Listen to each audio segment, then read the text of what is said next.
Hello दोस्तों, नमस्कार। मेरा नाम है दिव्य बिंदास और आप देखें मेरा यूट्यूब चैनल बिंदास पार पे। तो आज मैं आप लोग के लिए लेके आया हूँ टाइम एंड टेंस के बारे में जानकारी, एकदम फुल वीडियो कि टेंस क्या होता है, टाइम क्या होता है। बहुत सारे ऐसे बच्चे होते हैं जिनके अभी तक टाइम और टेंस में प्रॉब्लम होती है। तो आज के बाद आपको कोई भी टेंस के बारे में आपको यूट्यूब पे सर्च करना नहीं पड़ेगा। आपको मात्र इस वीडियो में पूरा हर तरह से आपको टॉपिक को क्लियर कर दिया जाएगा। जितना भी आपको डाउट है पूरा क्लियर कर दिया जाएगा।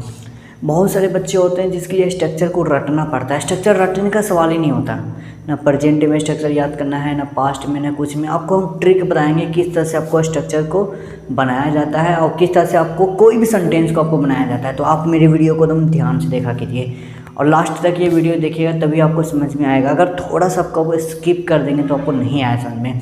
इसलिए आपको देर ना करते हुए आपको डायरेक्ट हम आपको टॉपिक पे लेके चलते हैं।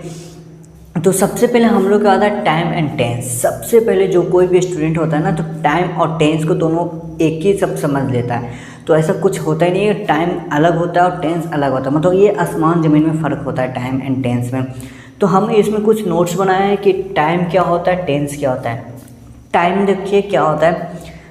टाइम का यूज हम लोग दिनों, महीने और साल को व्यक्त करने के लिए किया जाता है। ये जो टाइम होता है ना, वो सिर्फ समय को व्यक्त करता है।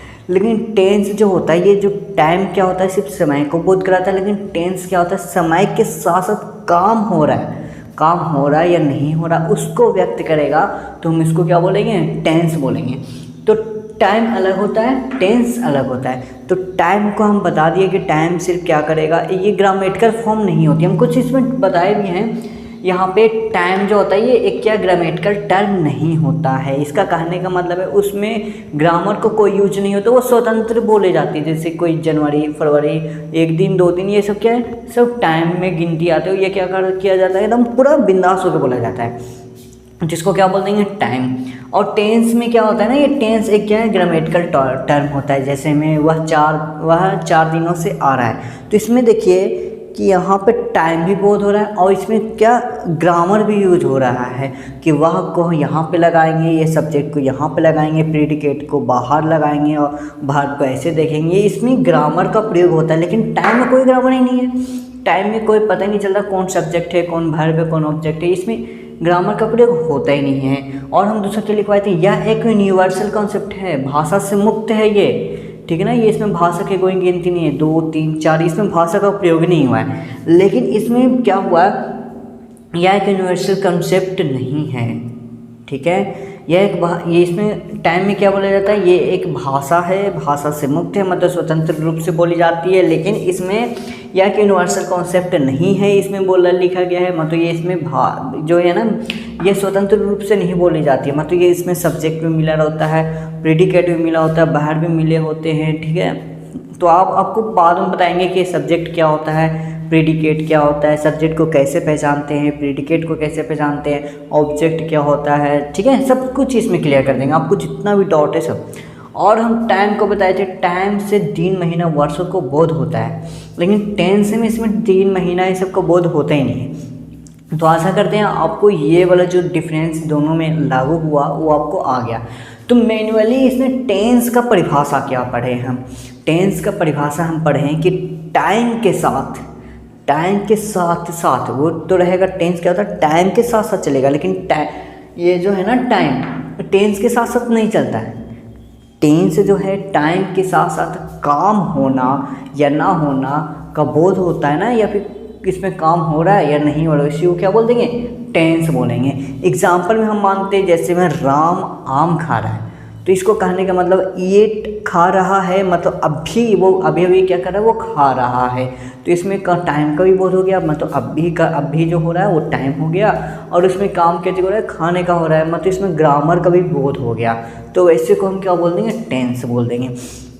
जैसे मैं अभी पढ़ा रहा हूँ, तो तुम लोग पढ़ रहे हो, ये सब क्या है, अभी पढ़ रहे हो और तुम लोग अभी पढ़ रहे हो। तो ये अभी जो हो रहा है ना, ये टाइम का बोध हुआ। और पढ़ना मेरा क्या है, इसमें काम का बोध हो रहा है। मतलब इसको कहने का मतलब समय के साथ साथ काम होना या ना होना ही क्या कहलाता है, टेंस कहलाता है। चलिए अब हम इसमें क्या होता है, टाइम के अनुसार इसमें भी भेद होते हैं। आप पढ़े थे टेंस को 3 प्रकार में बांटा गया है, वो भी आपको कहना सही है। लेकिन टेंस को टाइम के अनुसार 3 प्रकार में बांटा गया है। याद रखिएगा ये जो टेंस है ना, इसी टाइम के अनुसार इसको 3 प्रकार में बांटा गया है। एक होता है प्रेजेंट टेंस, दूसरा होता है पास्ट टेंस और तीसरा होता है फ्यूचर टेंस। ठीक है, इसमें प्रेजेंट टेंस का हिंदी यहाँ पे हो जाता है वर्तमान काल, ये आपको शायद पता होगा, वर्तमान काल बोलते हैं। पास्ट टेंस का हिंदी हो जाता है भूतकाल। ठीक है, आया समझ में? यहाँ पे होता है भविष्य काल। कोई प्रॉब्लम यहाँ पे तो आप कमेंट कर सकते हैं यहाँ पे। चलिए, प्रेजेंट टेंस का मतलब क्या हो जाता है? वर्तमान काल हो जाता है। इसको पहचानेंगे कैसे? मतलब कि प्रेजेंट टेंस से, प्रेजेंट टेंस किसे कहते हैं? प्रेजेंट टेंस वैसा टेंस, ठीक है, प्रेजेंट टेंस किसे बोलेंगे? वैसा टेंस जिसमें अभी के समय काम होना या ना होने का बोध होता है, उसको क्या बोल देंगे? प्रेजेंट टेंस, मतलब वर्तमान काल। इसको वर्तमान काल पढ़ते कैसे? वर्त प्लस मान। वर्तमान तो होता है अभी, मान मतलब वैल्यू, अभी का जो वैल्यू को डिनोट किया जाता है, मतलब बोध होता है, उसको क्या बोल देंगे? प्रेजेंट टेंस बोलेंगे। जैसे में हम बोलेंगे मैं आम खाता हूँ, ठीक है, तो ये मेरा क्या हो गया? प्रेजेंट टेंस में, मतलब अभी मैं आम खा रहा हूँ, खाता हूँ, खा रहा हूँ, ये खा चुका हूँ, ये मतलब अभी के टाइम, मतलब कुछ भी होगा तो अभी के टाइम में ही होगा। चलिए, तो इसको क्या बोलेंगे? Present tense. इसको पहचानते कैसे हैं कि कैसे पहचानेंगे मेरा प्रेजेंट टेंस में है? तो प्रेजेंट टेंस का जो वाक्य रहेगा, आपका जो सेंटेंस रहेगा, उसके लास्ट में हमको है लगा हुआ रहेगा, हो लगा हुआ रहेगा, हूँ लगा हुआ रहेगा। आपको ये आगे के कॉन्सेप्ट में क्लियर हो जाएगा। है, हो, हूँ जो हम बता रहे हैं आपको कहाँ पे लगा होता है, तो हम याद रखिएगा, इतना थोड़ा सा याद रखिएगा कि बाद में आपको प्रॉब्लम क्या हो जाएगा, जितना भी डाउट है आपको सॉल्व हो जाएगा। ये जो है, हो, हूँ लगा हुआ रहता है ना, वो आपका वाक्य के लास्ट में लगा हुआ रहेगा, तो हम समझेंगे मेरा प्रेजेंट टेंस का है। आ गया। उसके बाद हमको दूसरा पढ़ना है पास्ट टेंस। पास्ट टेंस का मतलब ही होता है भूतकाल। अब देखिए, इसमें भूतकाल करने का मतलब क्या है? कोई आदमी भूत का बन जाता है जब वो मर जाता है, तो इसमें मरने के काम हम किसको कर रहे हैं? टाइम यानी टेंस को मरने का काम कर रहे हैं। वैसा वाक्य जिसमें या फिर बोल सकते हैं जिसमें भूत में, मतलब भूत मतलब बीते हुए काल में, मतलब बीते हुए समय में। काल का मतलब समय भी हम दूसरा बोल सकते हैं, लेकिन काल का मतलब क्या होता है? समय के साथ साथ काम। ये याद रखिएगा आप हमेशा। तो भूतकाल कहेंगे कैसे? वैसा काल जो बीते हुए समय में काम होना या ना होने का बोध कराता हो, उसको क्या बोलेंगे? Past tense. ठीक है, मैं खाता था, ठीक है ना, मैं खाता था, मैं मतलब इसका मतलब है क्या? पहले खाता था, अब नहीं खाता हूँ। मैं खा चुका था, इसका कहने का मतलब क्या है? मैं जो तुम देख रहे हो ना, मैं पहले क्या कर गया था? खा चुका था। ठीक है, मैं आम खाता था, क्या इसका कहने का मतलब मैं आम खाता था, अब खाता हूँ कि नहीं खाता हूँ मुझे भी नहीं पता। ठीक है ना, मतलब इसको कहने का मतलब कि भूतकाल में वो क्या, वो समझा रहा है कि भूतकाल में मैं पहले खाता था, अब नहीं खाता हूँ। ठीक है, मतलब वो क्या कर रहा है? वो उस भूतकाल में वो ख़त्म हो चुका है। ठीक है, मतलब बीते हुए समय में। अब फ्यूचर टेंस का कहने का मतलब है, ये इसको मैं क्या कैसे पहचानेंगे? था, थे, थी, मतलब जो वाक्य दिया हुआ रहेगा उसके लास्ट में था, थे, थी लगा हुआ रहेगा, वो मेरा समझेंगे मेरा पास्ट टेंस का है। चलिए, अब नेक्स्ट हम समझते हैं फ्यूचर टेंस। फ्यूचर टेंस का मतलब होता है भविष्य काल। भविष्य काल में क्या होता है? वैसा काल जो आने वाला समय का बोध कराता हो, आने वाले समय में काम होना या ना होने का बोध कराता हो, उसको क्या बोल देंगे? फ्यूचर काल। यानी फ्यूचर टेंस बोल सकते हैं, भविष्य काल बोल सकते हैं। इसको पहचानेंगे कैसे? इसके लास्ट में ना गागा गिल लिखा हुआ रहेगा। ठीक है, वाक्य के लास्ट में देखना है, उसमें गागा गिल लगा हुआ रहेगा, जिसमें मैं पढ़ूंगा, मैं खेलूंगा, वह खा चुकेगा, वह आ रहा होगा, इस सब को वाक्य को ना लास्ट में हमेशा गागा गिल लगा हुआ रहेगा, तो हम इसको क्या समझेंगे? Future tense. चलिए, आपको टाइम के अनुसार 3 प्रकार में तो हम बांट दिए गए हैं। अब टेंस के अनुसार इसमें 4 प्रकार में बांटा गया है। पहला सिंपल टेंस, इसको हम क्या बोल सकते हैं? सिंपल टेंस को हम लोग इंडेफिनिट टेंस भी बोल सकते हैं। इसका हिंदी होता है सामान्य काल। ठीक है, ये याद रखिएगा, जो ये टेंस जो होता है ना, टेंस के अनुसार 4 प्रकार में बांटा गया है। पहला सिंपल टेंस जो होता है उसको इंडेफिनिट टेंस भी बोल सकते हैं, इसको होता है सामान्य काल। वैसा काल जो क्या हो एकदम सामान्य हो, ठीक है, उसको क्या बोल देंगे? सामान्य काल। और इसको पहचानेंगे कैसे? लास्ट में लगा हुआ रहेगा, जो हमको लास्ट में लगा होता है या फिर था गा, यानी टाइम जो रहता है ना, ये है था गा, इसके ठीक बगल में, मतलब इसके ठीक यहाँ पे ना आपके जो देख रहे हैं उसके बाईं ओर हमेशा क्या लगा हुआ रहेगा? ता ते ती, मतलब वो जो काम हो रहा है, काम के ठीक बाद में जो काम हो रहा है, जैसे पढ़ना एक काम है, खेलना काम है, कूदना काम है, ये फेंकना काम है, बांधना काम है, ये सब जो काम है उसके ठीक बाद में उसको में ता ती लगा हुआ रहेगा। हम समझ जाएंगे मेरा क्या है, ये मेरा सिंपल टेंस का है। चलिए अब हम लोग पढ़ते हैं कंटिन्यूअस। कंटिन्यूअस में हम लोग दूसरा नाम इम्परफेक्ट भी बोल सकते हैं और प्रोग्रेसिव टेंस भी बोल सकते हैं। इसका हिंदी होता है अपूर्ण काल या तात्कालिक काल। अपूर्ण काल किसे कहते हैं? वैसा काल जो अधूरा हो, पूरा काम खत्म नहीं हुआ, उसको क्या बोल देंगे? अपूर्ण काल। जैसे हम लोग बोल रहे हैं मैं पढ़ रहा हूँ, मैं पढ़ा रहा हूँ, मैं पढ़ रहा हूँ, मैं खेल रहा हूँ, इसका मतलब मैं पढ़ा रहा हूँ। ये अभी क्या है, काम जो मेरा है ना चल रहा है, लेकिन क्या कर रहा है, अधूरा है। वो जरूरी नहीं है कि मेरा जो हम अभी पढ़ा रहे, हो सकता है हम 3 घंटा का भी कोर्स पढ़ा रहे हैं, जैसे मैं आप लोग को यूट्यूब पे पढ़ा रहा हूँ, तो यूट्यूब पे पढ़ा रहा हूँ तो इसका मतलब ये नहीं है कि हम 2 घंटे में क्लियर कर दे, 3 घंटे में 3 घंटा बन जाएगा, 5 घंटा बन जाएगा, ये मतलब क्लियर नहीं है, ठीक है ना। तो इसको हम क्या रहेंगे, अधूरा। मेरा जो काम है ना ये अधूरा है, मैं खेल रहा हूँ। जैसे मैं खेल रहा हूँ तो हो सकता है कि मैं मैच खेल रहा हूँ, तो हो सकता है ये फर्स्ट इनिंग है, सेकंड इनिंग है, थर्ड इनिंग है, इस तरह के रहेगा। तो हम समझ जाएंगे मेरा अपूर्ण काल रहा। तात्कालिक काल का मतलब भी होता है लगातार, जो काम लगातार जारी है, अभी ख़त्म नहीं हुआ, अभी जारी है, उसको क्या बोल देंगे, तत्काल। तो इसको हम भूतकाल, इसमें जितना भी होता है ना, ये प्रेजेंट में यूज होता है, पास्ट में भी यूज होता है और फ्यूचर में भी यूज होता है, ये चारों का, ठीक है। आगे वाला आपको हम बताएंगे। हम इसको प्रेजेंट भी बोल सकते हैं, पास्ट में भी बोल सकते हैं, पास्ट सिंपल टेंस या फिर पास्ट इंडेफिनिट टेंस, इसको पास्ट कंटिन्यूअस टेंस या पास्ट इम्परफेक्ट टेंस या पास्ट प्रोग्रेसिव टेंस, ठीक है। इसको हम चारों का जो ये 3 प्रकार होता है ना, ये तीनों का हम इससे डिनोट किया जाता है, इसी से, ठीक है। हम आगे में आपको बताएंगे। तो सबसे पहले हम क्या बता रहे थे, अपूर्ण काल में आ रहे थे, तो अपूर्ण काल आपको बता दिए, जिसमें क्या होगा कि जो काम रहेगा ना वो अधूरा रहेगा। अब इसको पहचानेंगे कैसे, इसके अलावा के जो लिखा हुआ रहेगा इसमें क्या रहेगा, रहा रही रहे लगा हुआ रहेगा। रहा, मैं खेल रहा हूँ, मैं खेल रहा था, मैं खेल रहा हूँगा, इस तरह के जितने भी वाक्य रहेगा ना वह खेलता रहेगा, ठीक है। ये अलग वाक्य हो जाता है, हम आपको बताएंगे ता और रहा किस में लगता है, वह खेल रहा होगा, ठीक है। इसमें जितना भी रहा रही का प्रयोग हो रहा है हम समझ जाएंगे मेरा क्या है, कंटिन्यूअस का है, ठीक है। चलिए अब नेक्स्ट हम जंप करते हैं परफेक्ट टेंस में। परफेक्ट टेंस का मतलब होता है पूर्ण काल, वैसा काल जिसमें जो वाक्य होता है ना, जो काम हो चुका पूरी तरह से समाप्त हो चुका है, उसको क्या बोलते हैं, पूर्ण। पूर्ण का मतलब पूरा होता है, तो पूर्ण का मतलब जो काम हमको क्या कर, जो काम हमको पूरा हो चुका है उसको क्या बोल देंगे, पूर्ण काल बोलेंगे। अब चलिए इसको हम पहचानेंगे कैसे। इसको में हमको लास्ट में ई आना चाहिए या फिर चुका चुकी चुके आना चाहिए। जैसे मैं वह काम की है, देखिए की है, तो की बोलते समय हमको ई आ रहा है, तो हम समझ जाएंगे मेरा क्या है, ये पूर्ण काल है, ठीक है। वह काम की थी, याद रखिएगा, जो हम कुछ भी आई बोल रहे हैं उसके बाद में है, था और का जरूर रहना चाहिए, तभी हम उसको परफेक्ट टेंस बोलेंगे।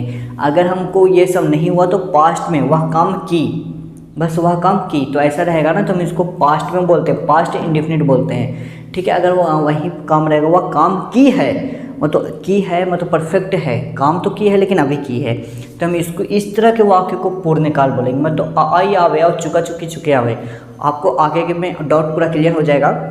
चलिए नेक्स्ट आता है परफेक्ट कंटिन्यूअस टेंस में। परफेक्ट कंटिन्यूअस टेंस में हम क्या बताए थे, इसका मतलब होता है पूर्ण काल या फिर पूर्ण तत्कालिक काल। पूर्ण का मतलब क्या होता है, पूर्ण अपूर्ण, मतलब खत्म भी हो चुका फिर भी अभी जारी है, ठीक है। तो इसको हम बोलेंगे पूर्ण काल बोलेंगे, या फिर दूसरा पूर्ण तत्कालिक काल। जैसे मैं खेलता रहा हूँ, देखिए उसका यूज यहाँ पे आ गया, मैं खेलता रहा हूँ, इसका कहने का मतलब है वह खेल भी रहा था अभी भी जारी है, मतलब पहले खेल भी चुका है अभी भी जारी है। या फिर उसमें टाइम का बोध होता है, इसमें ना टाइम का बोध जरूर होगा, इसमें टाइम का बोध होगा। हम इसको पहचानने का बताए थे, ता रहा, ती रही, ते रहे, या फिर इसमें टाइम का बोध होगा, ठीक है। जैसे मैं 4 दिनों से खेलता रहा हूँ। मैं तो 4 दिन से खेल रहा हूँ, मतलब 3 दिन तो ख़त्म हो गया, मतलब 3 दिन तो पूरा हो गया ना। ये 1 दिन में हो रहा है, चौथा दिन हम लोग भी खेल रहे हैं, मतलब 3 दिन ख़त्म भी हो गया और चौथा दिन खेल भी रहे हैं। तो वैसे वाक्य को बोलेंगे पूर्ण, मतलब ख़त्म भी हो गया फिर भी अभी अधूरा है, उसको क्या बोल देंगे? पूर्ण वर्तमान, पूर्ण काल बोलेंगे। इसको पहचानेंगे कैसे? ता रहा, ती रहे, ते रहे, या फिर कोई टाइम दिया हुआ रहेगा इसमें, 4 दिन, 5 दिन, सोमवार, जनवरी, फरवरी 1947, 1409, इस तरह के जितना भी रहेगा ना इसमें टाइम दिया हुआ रहेगा। चलिए हम कुछ एग्जांपल बताते हैं। इसको यहाँ पे बोध हो रहा है टाइम और टेंस से रिलेटेड, हम कुछ एग्जांपल यहाँ पे बताएं। Bindaas goes to picture every Sunday. इसका कहने का मतलब है कि जो बिंदास है, ठीक है, वो प्रत्येक संडे पिक्चर जाता है, ठीक है, प्रत्येक संडे पिक्चर जाता है। तो इसका कहने का मतलब है ना, इसमें तीनों का बोध हो रहा है। जाता है कहने का मतलब जब भी संडे आएगा तो वो जाएगा, कल भी जाएगा, आज भी जाता है और आने वाला संडे को भी वो जाएगा। ऐसे वाक्य जो रहेगा ना, इसको तीनों का बोध हो रहा है। The plane takes off at 6 PM tomorrow, मतलब बोल रहा है कि जो मेरा प्लेन है वह कल 6 बजे प्रस्थान होगी, ठीक है। प्रस्थान मतलब होगी, वो क्या है? वो फ्यूचर में है, लेकिन ये जो सेंटेंस बना हुआ है वो मेरा क्या है? यहाँ पे प्रेजेंट टेंस में यहाँ पे लिखा हुआ है। देखिए पहला जो है ना, Bindaas goes to picture every Sunday, इसमें बोल रहा है, इसमें तीनों कालों का बोध हो रहा है, प्रेजेंट का भी बोध हो रहा है, पास्ट का भी हो रहा है, फ्यूचर का भी हो रहा है, ठीक है। और ये जो दूसरा है ना, the plane takes off at 6 PM tomorrow, तो इसमें क्या बोल रहा है? प्रेजेंट टेंस का स्ट्रक्चर का यूज़ करके बनाया गया है, लेकिन इसमें ये सेंटेंस क्या है? फ्यूचर टेंस का है, ठीक है। और ये he had no money yesterday, मतलब उसके पास कल 1 रुपया नहीं था, ठीक है, उसके पास कल पैसे नहीं थे। तो इसका मतलब ये क्या है? सिंपल पास्ट हो, ये इसका मतलब कल नहीं थे, हो सकता आज है, तो ये इसको पास्ट का बोध हो रहा है। चलिए आपको इतना तो समझ में आ गया होगा, अगर नहीं आया होगा तो आप हमको कमेंट कर सकते हैं, मैं आपको फिर से आपको बहुत अच्छा सा टॉपिक बता सकते हैं।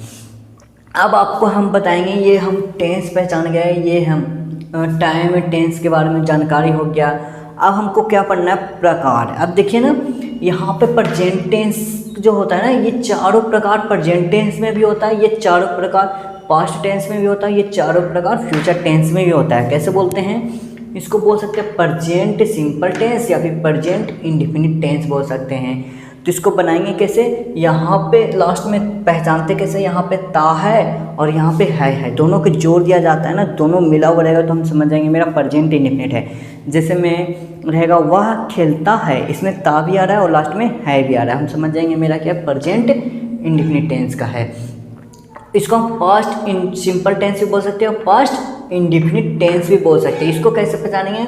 लास्ट में ता लगा हुआ रहेगा, था लगा हुआ रहेगा। वह खेलता था, ठीक है, वह खेलता था, वह मेरे साथ सोता था, ठीक है ना। इसका कहने का मतलब है कि इसको में ता भी लगा हुआ रहेगा और था लगा हुआ रहेगा, दोनों जुड़ा हुआ रहेगा, तो हम समझ जाएंगे मेरा क्या है? पास्ट इंडेफिनिट का है।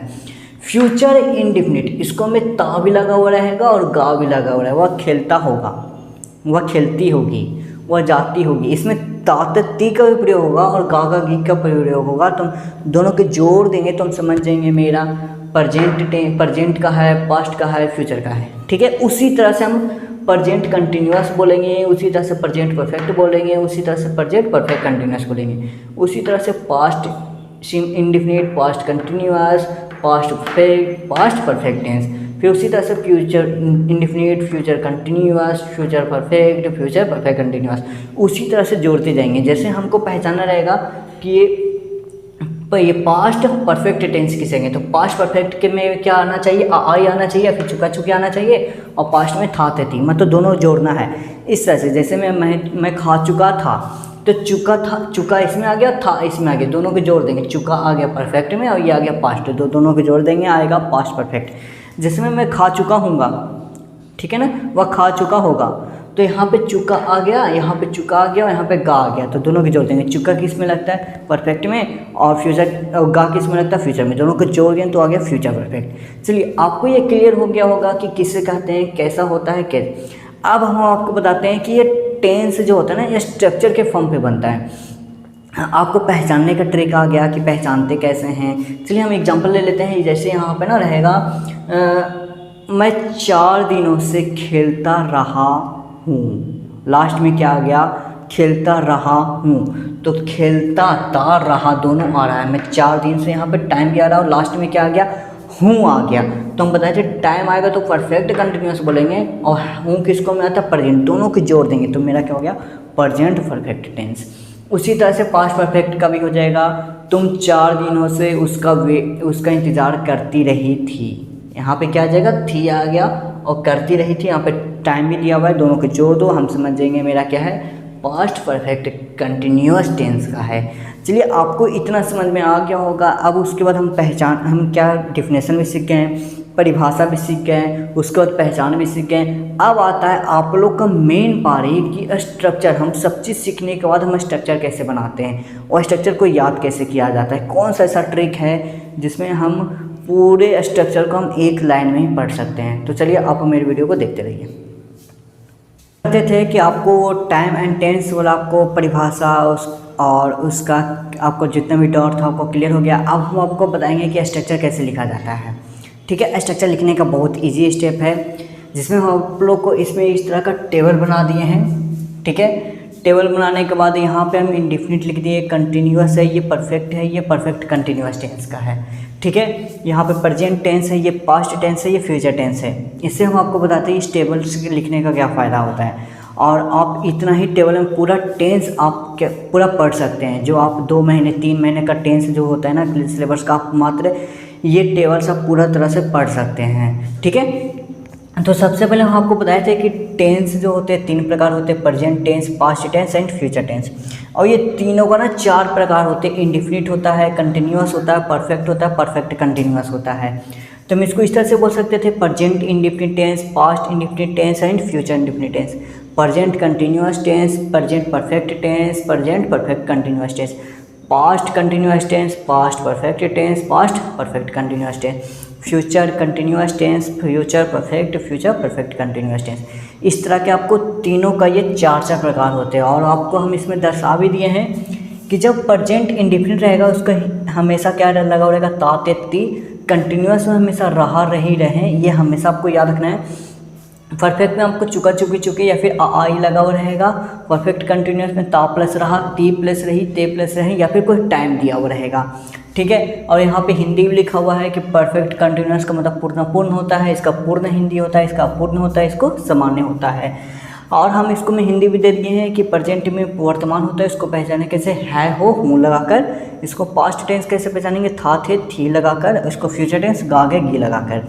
अब चलिए, प्रेजेंट टेंस का मतलब क्या होता है, ता और है दोनों जुड़ा हुआ रहेगा। ता है और ते है, ते है, रहा है, रही है, इस तरह से जुड़ा हुआ रहेगा।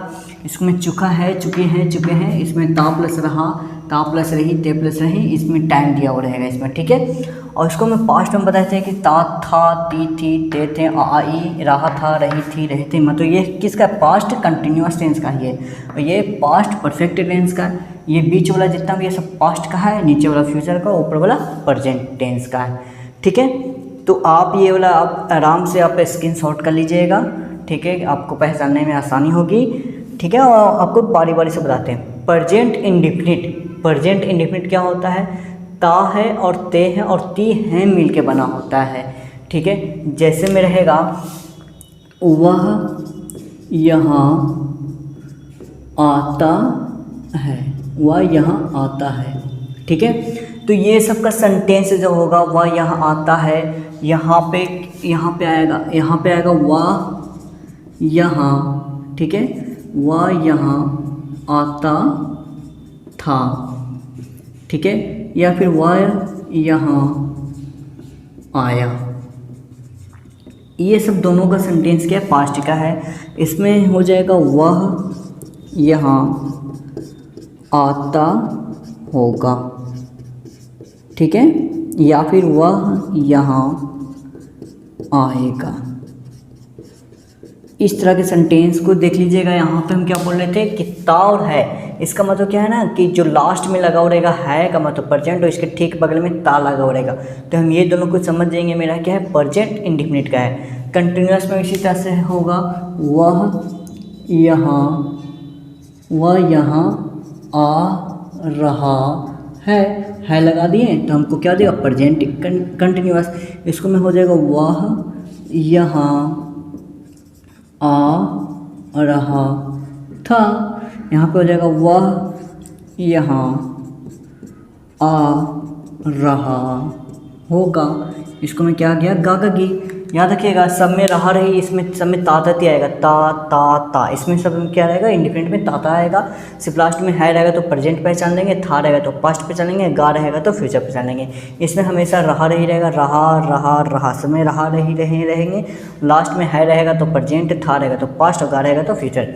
इसमें भी यही पहचानेंगे, वह काम की है या फिर वह काम कर चुकी है।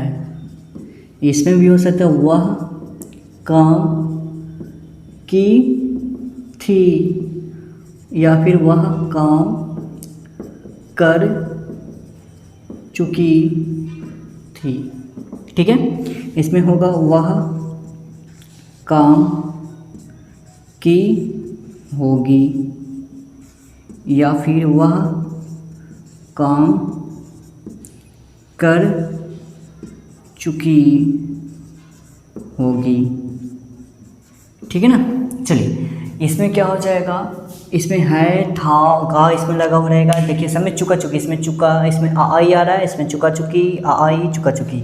इस तरह के लास्ट में है, इसमें लास्ट में है तो प्रेजेंट, लास्ट में था थे थी तो पास्ट और गा की फ्यूचर। इस तरह के आपको टेंस जो होता है ना पहचानने के लिए हमको पहले बता दिए थे, आप इसको सेंटेंस से भी पहचान सकते हैं। इसमें क्या रहेगा, वह यहाँ आती रही है। ठीक है, वह यहाँ दो दिनों से आ रही है। ठीक है, इसी तरह से आपको रहेगा कि वह यहाँ आती रही है। ठीक है, इसमें ताते ती भी आ रहा है और रही भी आ रहा है और है भी आ रहा है, तीनों को जुड़ा हुआ है, यहाँ पे दिया हुआ है। आप सेंटेंस बना लीजिएगा। ठीक है, आपको समझा दे रहे हैं। इसमें क्या लगा रहेगा, वह यहाँ आती रही थी, वह यहाँ 2 दिनों से आ रही थी। ठीक है, इसमें गा की लग जाएगा, वह यहाँ आती रही होगी, गागेगी। ठीक है, वह यहाँ 2 दिनों से, वह यहाँ 2 दिनों से आती होगी। ठीक है, तो चलिए आपको टेंस जो होता है ना आपको पहचानने के लिए आगे इसमें क्या रहेगा, ता है, इसमें ता था, इसमें ती और गा रहेगा, रहा है, रही है, रहे था इसमें रहेगा। इस तरह के आपको वाक्य को आपको पहचानने के लिए आएगा, तो आपको ये कि मुश्किल ज़्यादा नहीं होगा, आप इस तरह से पहचान सकते हैं। ठीक है, अब आपको मेन पार्ट ये होता है स्ट्रक्चर को कैसे लिखा जाता है। ठीक है, आप तो इस तरह के जो होता है वाक्य को तो बना लेंगे। अब आपको सेंटेंस जो होता है ना, सेंटेंस को बनाने का नियम, जो बनाने का नियम होता है स्ट्रक्चर, जो बनावट होता है उसको कैसे हम लिखते हैं। तो सबसे पहले लिखने के लिए आप एक ट्रिक बताते हैं कि इसमें जो कंटिन्यूअस में होता है वो हमेशा V4 का प्रयोग होगा। ठीक है, इसमें हमेशा किसका प्रयोग होगा, V4 का, चाहे वो प्रेजेंट का हो, चाहे पास्ट का हो, चाहे फ्यूचर, हमेशा किसका प्रयोग होगा, वर्ब का चौथा रूप होगा। और इसमें जो हमेशा जब भी प्रयोग होगा इसमें V का 3 होगा, सॉरी यहाँ पे V का 3 होगा। याद रखिएगा जब भी परफेक्ट में काम होता है तो इसको यहाँ पे लिख देते हैं, आपको आसानी होगा। इसमें हमेशा किसका प्रयोग होगा, V3 का काम होगा, चाहे प्रेजेंट का हो, चाहे पास्ट का हो, चाहे फ्यूचर का हो। ठीक है, और इसमें हमेशा किसका प्रयोग होता है, सबसे पहले आप याद रखिएगा इसमें V4 प्लस में इसमें ऑब्जेक्ट प्लस यहाँ V4 का प्रयोग होता है। पहले याद रखिएगा इसमें हमेशा भी क्या इसमें होगा, इसमें भी क्या होगा, V4 का प्रयोग होगा। बस इतना याद रखिए। आपको स्ट्रक्चर लिखने का ट्रिक बताते हैं। ये याद रखें कि कंटिन्यूअस में हमेशा किसका प्रयोग होगा, V4 का, चाहे वो प्रेजेंट का हो, चाहे पास्ट का हो, चाहे फ्यूचर का हो। और परफेक्ट में हमेशा V3 का प्रयोग होता है, चाहे प्रेजेंट हो, चाहे पास्ट हो, चाहे फ्यूचर हो। इसमें V4 का प्रयोग होगा, हम चाहे कुछ भी हो, चाहे प्रेजेंट हो, चाहे पास्ट हो, चाहे फ्यूचर हो। इतना करने के बाद एक ट्रिक यहाँ पे देखते हैं कि फ्यूचर में हमेशा शैल या विल का प्रयोग होगा, शैल या विल का प्रयोग होगा, चाहे वो कोई भी हो, चाहे वो इंडिफिनिट में पढ़ा जाए, चाहे वो कंटिन्यूअस में पढ़ा, चाहे वो परफेक्ट में, चाहे परफेक्ट कंटिन्यूअस में, कुछ भी हो तो उसमें शैल या विल का जरूर दिया हुआ रहेगा। इंग्लिश में कैसे पहचानेंगे, इंग्लिश में पहचानेंगे जिसमें V4 का प्रयोग हो उसको हम समझ जाएंगे कंटिन्यूअस का है, जिसमें V3 का प्रयोग हो उस समझ जाएंगे मेरा परफेक्ट का है, और जिसमें शैल या विल का प्रयोग हो उस समझ जाएंगे मेरा फ्यूचर का है। इसके लिए इसमें V4 का प्रयोग होता है, लेकिन इसमें अलग थोड़ा सा इसमें ट्रिक है, आपको पहचानने के लिए कुछ अलग ट्रिक बताया जाएगा, आपको बताते हैं। इसका अलग ट्रिक क्या है, V4 तो लगा हुआ रहेगा, लेकिन इसके ठीक बगल में क्या लगा हुआ रहेगा, बीन लगा हुआ रहेगा सभी में, been plus V4, been plus V4, been plus V4, been plus V4। ठीक है, इस तरह के आपको यहाँ पे लिखा हुआ रहेगा। चलिए, आपको ये सब समझ में आ गया होगा।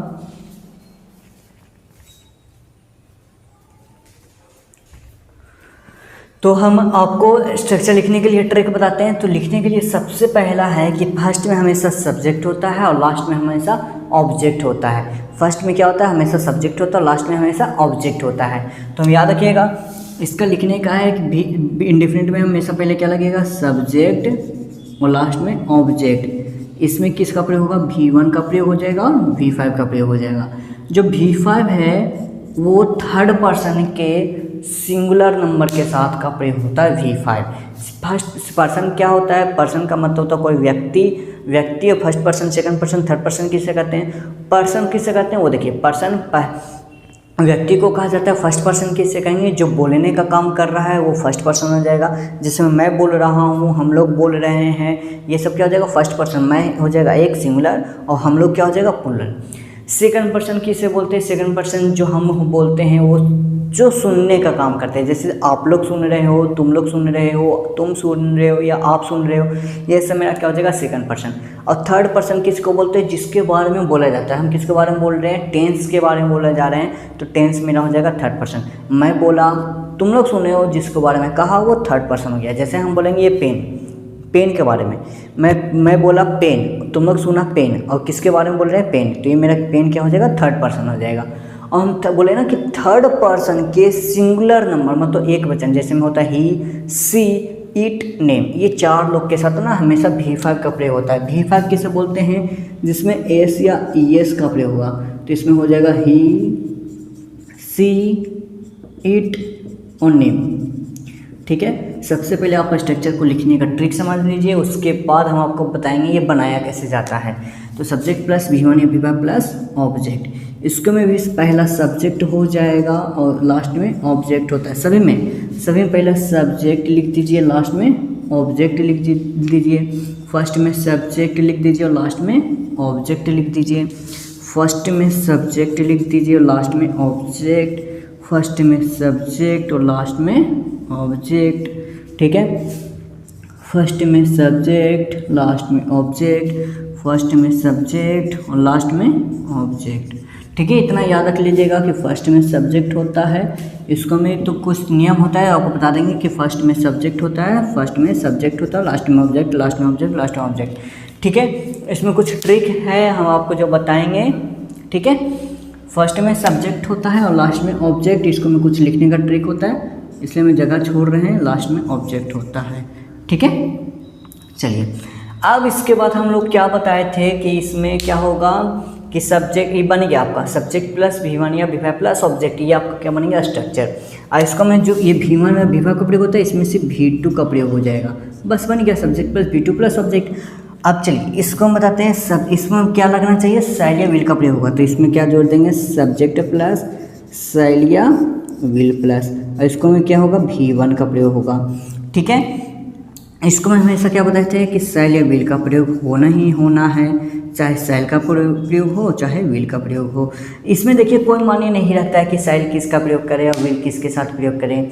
इसमें स्पोकन जब आप सीखोगे ना तो कोई प्रॉब्लम नहीं है कि आप आई के साथ भी सेल लगा दो और वी के साथ भी सेल लगा दो, कोई मायने नहीं रखता। यू के साथ भी आप सेल लगा सकते हो, ऐसा कोई प्रॉब्लम नहीं है। लेकिन हम आपको बता देते हैं जो आई के साथ रहेगा वो सेल लगेगा, बाकी सबके साथ विल लगेगा, ठीक है। या यहाँ पे याद रखिएगा यहाँ पे, ठीक है। ऐसे भी सेल या विल कुछ भी लगाओ, नो मैटर, ठीक है। फर्स्ट में इसमें याद रखिएगा सब्जेक्ट और सेल। इसमें हम आपको बताए थे कि फ्यूचर जब भी रहेगा तो सभी में आपको क्या लगाना है, सेल या विल, ठीक है। इसमें भी आपको क्या लगाना है, सेल या विल लगा देना है, बस।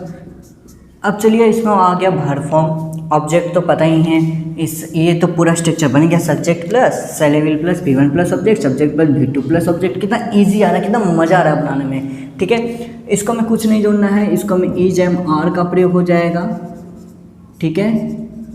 प्लस इसको हम V4 जोड़ देना है। इसको मैं आपको बताए थे कि हमेशा V4 होता है, आपको बताए थे कि इसमें हमेशा किसका प्रयोग होगा, V4 का प्रयोग हो जाएगा, ठीक है। आ रहा समझ में। बस इसको मैं कुछ नहीं, इसमें EJMR का प्रयोग हुआ तो इसमें वाज या वेयर का प्रयोग हो जाएगा, बस इसमें प्लस का साइन दे देंगे। इसमें कुछ नहीं जोड़ना है, इसमें से बी का प्रयोग कर देना है, बस। कितना मज़ा आ रहा है, ठीक है। इसमें हम बताए थे कि फर्स्ट में सब्जेक्ट होता है, और याद रखिए कि इसमें भीतरी का प्रयोग होता है। कहीं पे लिखेंगे, यहाँ देखिए यहाँ पे भीतरी का प्रयोग होता है, इसमें हमेशा भीतरी। तो सब्जेक्ट प्लस इसमें कुछ नहीं लगाना है, इसमें हैज़ या हैव का प्रयोग हो जाएगा, प्लस भीतरी। सही में तो पहले आपको भीतरी लिख दीजिएगा कि सब में क्या हो जाता है, भीतरी का प्रयोग होगा। इसमें हैज़ या हैव का प्रयोग होगा, इसमें हैड का प्रयोग हो जाएगा, ठीक है। और इसमें क्या हो जाएगा, हैव का प्रयोग, बस बन गया प्लस, ठीक है। कितना मज़ा आ रहा है। पहला सब्जेक्ट, इसको अच्छा से लिख देते हैं, आपको स्क्रीनशॉट ले लीजिएगा अच्छा से। प्लस में भीतरी, ठीक है। सब्जेक्ट प्लस सेल या विल प्लस है प्लस भीतरी प्लस यहाँ पे लिख देते हैं ऑब्जेक्ट, ठीक है। चलिए मेरा बन गया सब्जेक्ट प्लस हेड प्लस भीतरी प्लस ऑब्जेक्ट। इसको बनाने के नियम है कि सब्जेक्ट प्लस इसको में क्या लग जाएगा, यहाँ पे भीन प्लस है, इसको में हैज़ या हैव का प्रयोग हो जाएगा, ठीक है। इसमें हैज़ या हैव का प्रयोग हो जाएगा। और हम क्या बताए थे, बीन और V4 सभी में लगना ही लगना है, ठीक है। तो यहाँ पर लग जाएगा बीन प्लस V4 और लास्ट में ऑब्जेक्ट। और इसको में क्या है, टाइम है तो टाइम के साथ लग जाएगा सिंस या फॉर, और प्लस में लास्ट में टाइम लिख देंगे। आपको हम बताएंगे कि सिंस किसके साथ प्रयोग करना है, फॉर किसके साथ प्रयोग करना है, आपको आने वाले जो हम आपको बताएंगे ना कि कैसे बनता है उसमें। अभी तो हम सिर्फ स्ट्रक्चर लिखने का ट्रिक बता दे रहे हैं, आप लिखिए। तो इसमें भी हो जाएगा सब्जेक्ट प्लस हेड का प्रयोग हो जाएगा, प्लस बीन और V4 तो आपको लगना ही लगना है, आप हमेशा याद रखिएगा। B1 प्लस V4, इसको में लग जाएगा सिंस, या सिंस लगाओ या फॉर लगाओ, उसके बाद टाइम, ठीक है। इसको में सेल या विल तो लगता ही है, बस इसको में जोड़ देना है बीन प्लस V4, ठीक है। उसके बाद ऑब्जेक्ट प्लस सिंस या फॉर और प्लस टाइम।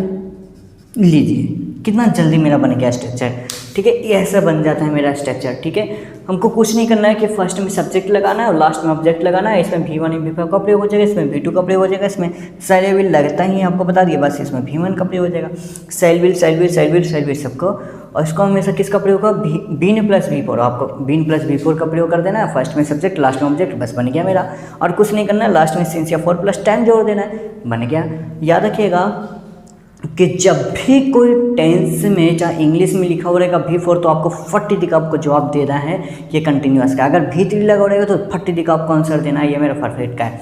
अगर इसमें बीन और V4 दोनों जुड़ा हुआ रहेगा तो आपको बोल देना है परफेक्ट कंटिन्यूअस टेंस का है। अगर इसमें सेल या विल का प्रयोग हो गया तो आपको फट्टी का बता देना है कि मेरा क्या है, ये फ्यूचर का है। चलिए ये मेरा क्या हो गया, आपको स्ट्रक्चर लिखने का ट्रिक बता दिया कि फर्स्ट में सब्जेक्ट जोड़ना है और लास्ट में ऑब्जेक्ट जोड़ना है, कि कंटिन्यूअस में V4 का प्रयोग होगा, इसमें सेल या विल का प्रयोग होगा। चलिए इसको आप क्या कर लीजिए, स्क्रीनशॉट कर लीजिए, आप इसको लिखने का प्रैक्टिस कीजिएगा। आप इसको 2-3 बार लिखिएगा तो बहुत अच्छी तरह सबको समझ में आ जाएगा, ठीक है। इसको स्क्रीनशॉट कर लीजिए। उसके बाद हम आपको बताते हैं कि कोई भी जो वाक्य होता है उसको बनाते कैसे हैं, ठीक है। स्क्रीनशॉट। चलिए आपको हम आशा करते हैं कि आपको स्ट्रक्चर लिखने आ गया होगा।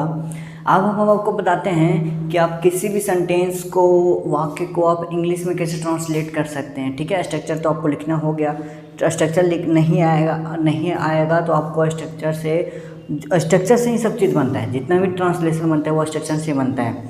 ठीक है, चलिए आपको बताते हैं कि स्ट्रक्चर लिखने के बाद आपको ट्रांसलेट कैसे करना है। तो सबसे पहले आपको अगर टेंस पूरा जड़ से पढ़ना है तो सबसे पहले आपको इतना बात को जानकारी होना चाहिए कि टेंस पहला आपको जो भी सेंटेंस का जो भी आपको वाक्य दिया हुआ है यहाँ पे, इसको बनाने के लिए सबसे पहले इतना आपको ज़रूरी होना चाहिए। सबसे पहले इतना स्टेप हम चलेंगे। पहला स्टेप टेंस करेंगे, दूसरा सेंटेंस, तीसरा स्ट्रक्चर को देखेंगे, सब्जेक्ट को देखेंगे, वर्ब को देखेंगे, ऑब्जेक्ट को देखेंगे। इतना स्टेप आपको चलना ही पड़ेगा। तो सबसे पहले हमको टेंस पहला सीढ़ी हम जो चलेंगे ना किसी ट्रांसलेशन बनाने के लिए, तो सबसे पहले हमको टेंस में जाना पड़ेगा। तो टेंस का हम पहचानते कैसे हैं कि वो कौन से प्रेजेंट में। तो टेंस पहचानने के लिए सबसे पहले हम टेंस को पहचानेंगे। तो टेंस को पहचानने के लिए लास्ट में देखना, अगर लास्ट में है आ गया तो मेरा प्रेजेंट हो गया, और ठीक इसके बगल में ता और है के बगल में और क्या आ रहा है, ता आ रहा है। तो सबसे पहले हम टेंस को पहचानेंगे कि किस टेंस का है, उसके बाद हम स्ट्रक्चर यूज करेंगे। अगर यहाँ पे है आ गया तो प्रेजेंट का रहेगा, था आएगा तो पास्ट का रहेगा, अगर गा आएगा तो फ्यूचर का। अब उसके बाद हम इसके देखने के बाद इसके ठीक बगल में ता है, ता रह गया तो इंडेफिनिट, रह गया तो कंटिन्यूअस, चुका चुकी रह गया तो परफेक्ट हो गया, और ता प्लस रहा या फिर कोई टाइम दिया हुआ रहेगा तो हम समझ जाएंगे मेरा परफेक्ट कंटिन्यूअस। अब इसमें दिया हुआ क्या है कि है दिया हुआ है, यहाँ पे है का मतलब प्रेजेंट हो गया। ठीक है, प्रेजेंट, ठीक है ना, यहाँ पे क्या हो गया, प्रेजेंट हो गया। उसके बाद हम आते हैं यहाँ पे प्रेजेंट, उसके बाद है का मतलब प्रेजेंट और ता का मतलब इंडेफिनिट, दोनों के जोड़ के मेरा क्या हो गया, प्रेजेंट इंडेफिनिट। अब उसके बाद दूसरा स्टेप हम क्या चलेंगे, हम टेंस को पहचानने मेरा क्या है, प्रेजेंट इंडेफिनिट टेंस का है। उसी तरह से अगर यहाँ पे आ रहा है तो रहा रही रहेगा तो कंटिन्यूअस, और है का मतलब प्रेजेंट, दोनों को जोड़ देंगे प्रेजेंट कंटिन्यूअस। चलिए आपको ये टेंस को पहचानने तो आ गया।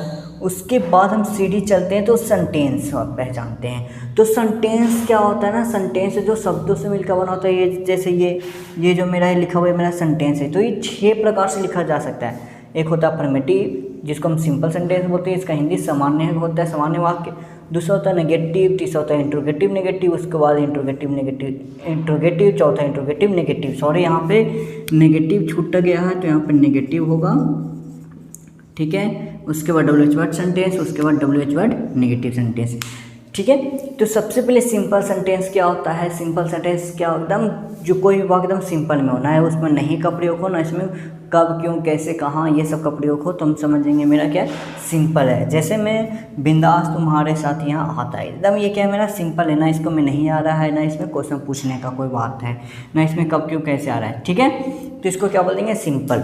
उसके बाद नेगेटिव सेंटेंस। नेगेटिव सेंटेंस का जो इस वाक्य में नहीं का प्रयोग हो जाता है उसको क्या बोल देंगे, नेगेटिव सेंटेंस। जैसे में क्या है, तो बिंदास तुम्हारे साथ यहाँ नहीं आता है, नहीं का प्रयोग हो गया, मेरा क्या हो गया, नेगेटिव। उसी तरह से आता है इंट्रोगेटिव सेंटेंस। इंट्रोगेटिव सेंटेंस का मतलब होता है क्या, प्रश्न पूछने वाला वाक्य, वैसा वाक्य जिससे क्या किया जाता है, प्रश्न पूछा जाता है, उसको क्या बोल देंगे, इंट्रोगेटिव सेंटेंस। तो प्रश्न हम लोग 4 तरह से पूछ सकते हैं। एक होता है इंट्रोगेटिव, एक होता है इंट्रोगेटिव नेगेटिव, एक होता है WH वर्ड, एक होता है WH word negative. Interrogative sentence किससे कहेंगे, इंट्रोगेटिव सेंटेंस में सिर्फ क्वेश्चन हाँ और ना में देना चाहिए, इसको हम इंट्रोगेटिव, ये भी इंट्रोगेटिव होगा, और WH वर्ड, यहाँ पे WH वर्ड और इंट्रोगेटिव में थोड़ा सा डिफरेंस है, वो हम आपको बताते हैं। WH वर्ड में क्या होता है और इंट्रोगेटिव का मतलब क्या होता है। इंट्रोगेटिव का मतलब होता है कि कोई भी आंसर जिसका आंसर हाँ और ना में देना है उसको इंट्रोगेटिव बोलेंगे। जैसे मैं क्या, मैं खाता हूँ, तो इसका आंसर हाँ में देना है या फिर ना में देना है, तो इसको क्या बोलेंगे, इंट्रोगेटिव। अगर हम बोलेंगे मैं क्या खाता हूँ, तो इसका आंसर पूरा डिटेल में देना है। मैं खाता हूँ तो क्या खाता हूँ, दाल खाता हूँ, चावल खाता हूँ, रोटी खाता हूँ, सब्जी खाता हूँ, क्या खाता हूँ, कचौड़ी, पिज्ज़ा, ये सब हमको आंसर देना होगा। तुम ध्यान से सुनिए, क्या मैं खाता हूँ, ये मेरा क्या हो गया, इंट्रोगेटिव सेंटेंस का। मैं क्या खाता हूँ, ये मेरा क्या हो जाएगा, WH वर्ड का। तो जिसका आंसर हाँ ना में देना है उसको इंट्रोगेटिव बोलेंगे, जिसका आंसर पूरा डिटेल में देना है उसको WH वर्ड की फैमिली बोलेंगे। ठीक है, तो इंट्रोगेटिव सेंटेंस जिस वाक्य में हमको क्या किया जाता है, प्रश्न पूछा जाता है। सब ये प्रश्नवाचक ही हैं। ठीक है, लेकिन इसका यूज अलग अलग होता है। जैसे मैं यहाँ पे क्या बिंदास तुम्हारे साथ यहाँ आता है, इसका सिर्फ आंसर हाँ नाम ही देना है, बस हो गया मेरा इंट्रोगेटिव। इंट्रोगेटिव नेगेटिव का मतलब क्या होता है, क्वेश्चन पूछे लेकिन उसमें नहीं लगा हुआ रहेगा। देखिए क्या बिंदास तुम्हारे साथ यहाँ नहीं आता है, इसमें क्या आ गया, क्वेश्चन पूछ रहा है लेकिन नहीं भी आ रहा है, इसका भी आंसर हाँ नाम ही देना है।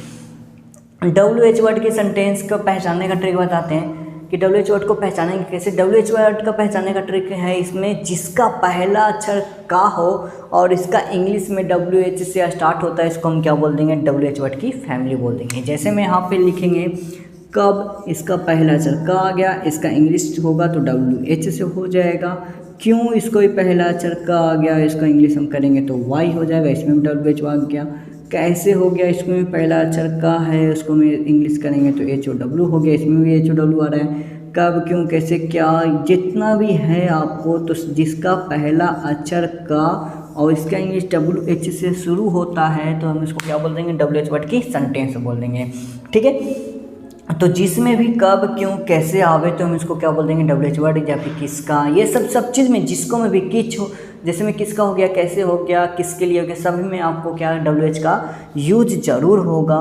तो इसमें पहला अक्षर का, इसका इंग्लिश WH से स्टार्ट होगा तो हम इसको WH वर्ड की फैमिली बोल देंगे। जैसे मैं यहाँ पे बिंदास तुम्हारे साथ यहाँ क्यों आता था, तो यह सब आपस में क्या है, क्वेश्चन पूछने वाला वाक्य है, इसलिए यहाँ पे क्वेश्चन मार्क्स हम दे देते हैं। ठीक है ना, चलिए उसके बाद क्या आता है, WH वर्ड नेगेटिव, क्वेश्चन पूछेगा लेकिन WH वर्ड रहेगा, लेकिन क्या चीज़ में रहेगा, नेगेटिव में रहेगा, मतलब नहीं रहेगा, तो हम इसको क्या रहेगा, तो WH वर्ड नेगेटिव बोलेंगे। जैसे में रहेगा बिंदास तुम्हारे साथ यहाँ क्यों नहीं आता है, तो इसमें कब, क्यों, कैसे का प्रयोग है, लेकिन इसमें नहीं का प्रयोग है, तो इस तरह का हम इसको क्या बोल देंगे, सेंटेंस। तो सबसे पहले हम टेंस को पहचान लिए कि मेरा प्रेजेंट इंडेफिनिट का है, उसके बाद हम सेंटेंस को पहचानेंगे मेरा कौन सा सेंटेंस का है। तो ये तो हम आपको बता दिए, ये हो गया मेरा सिंपल का, ये नेगेटिव का, इंट्रोगेटिव का, इंट्रोगेटिव नेगेटिव, WH वर्ड का, WH वर्ड नेगेटिव, इस तरह के सेंटेंस हो गया। उसके बाद हम लोग स्ट्रक्चर लिखा करते हैं। ठीक है, उसके बाद हम लोग क्या करते हैं, स्ट्रक्चर लिखा करते हैं। जैसे में मान लिया जाए ये प्रेजेंट इंडेफिनिट का सिंपल स्ट्रक्चर लगेगा, इसमें प्रेजेंट इंडेफिनिट है उसके बाद सिंपल है तो सिंपल का स्ट्रक्चर लग जाएगा। तो याद रखिएगा हम उसमें कुछ इंडेफिनिट, मतलब ये प्रेजेंट और पास्ट को इंडेफिनिट में सिर्फ थोड़ा सा क्या होता है, इसमें थोड़ा सा रूल होते हैं, बाकी नोट बनाने के लिए थोड़ा सा इसमें रूल होते हैं, बाकी सब सेम टू सेम बनेगा। ठीक है, स्ट्रक्चर हम बनाने के लिए हम आपको बता दिए थे, लेकिन इसमें हमको नेगेटिव सेंटेंस कैसे बनेगा, इंट्रोगेटिव सेंटेंस रहेगा तो कैसे बनेगा, इंट्रोगेटिव नेगेटिव रहेगा तो कैसे बनेगा, WH वर्ड रहेगा तो कैसे बनेगा, बस। तो इसको मैं अगर प्रेजेंट में इंडेफिनिट की बात हो, अगर प्रेजेंट में इंडेफिनिट की बात हो तो इसका हम लोग डोंट का प्रयोग कर देते हैं। ठीक है, इंडेफिनिट जब रहता है ना, इंडेफिनिट को नेगेटिव बनाने के लिए क्या कर देते हैं, डोंट का प्रयोग कर देते हैं। ठीक है, कब, ये प्रेजेंट में इंडेफिनिट हो, इंडेफिनिट में हमको नेगेटिव का हो, मतलब नहीं लगा होता है, उसमें क्या का प्रयोग कर देते हैं, डोंट का प्रयोग कर देते हैं। और हमको इंट्रोगेटिव बनाने के लिए क्या रहता है ना, जो एक्जुलरी वर्ब क्या होता है, देखिए नेगेटिव बनाने के लिए हम लोग क्या कर देते हैं, जब अब प्रेजेंट में हो, प्रेजेंट इंडेफिनिट में, तो डू या डज मतलब डजंट या डोंट का प्रयोग किया जाता है। ठीक है, ये आप याद रखिएगा। बाकी जो होता है सबको एकदम सेम टू सेम है। अगर कंटिन्यूअस में प्रयोग करना है तो is, am, are plus not लगा देंगे, बस मेरा बन गया स्ट्रक्चर। सिर्फ इसको में नोट का प्रयोग कर देना है, नेगेटिव का मतलब क्या, नोट लगा देना। कोई भी स्ट्रक्चर में इज, एम, आर मतलब जो एक्जुलरी वर्ब होता है उसके बाद में क्या कर देंगे, नोट का प्रयोग कर देंगे। एक्जुलरी वर्ब कौन कौन सा होता है वो देख लीजिए। एक्जुलरी वर्ब जो होता है सहायक क्रिया होता है, एक्जुलरी वर्ब जिसको बोलते हैं, जिसमें कौन कौन सा आ जाएगा, इज आ गया, एम आ गया, आर आ गया। इसका प्रयोग हम लोग क्या करते हैं, कंटिन्यूअस में करते हैं। ठीक है, और क्या आ गया, वाज या वेयर आ गया, ये सब में हम कंटिन्यूअस का प्रयोग करते हैं। और हम लोग इंडेफिनिट में प्रयोग, यहाँ पे हम लिख देते हैं इंडेफिनिट में हम लोग डू या डज का प्रयोग कर देते हैं। ठीक है, ये सब एक्जुलरी वर्ब है। और हम लोग डेट का प्रयोग करते हैं पास्ट में, और उसके बाद सैड, हैव, विल हैव या हैज़ेंट, ये सब तो आपको पता ही है। सिर्फ हमको क्या लगा देना है, नोट लगा देना है। हम आपको स्ट्रक्चर बनाने का हम ट्रिक तो बताए थे। अफर्मेटिव में क्या करेंगे, हम सिंपल से जो हम बताए थे सब्जेक्ट प्लस V1 या V5 प्लस ऑब्जेक्ट, बस बन गया मेरा।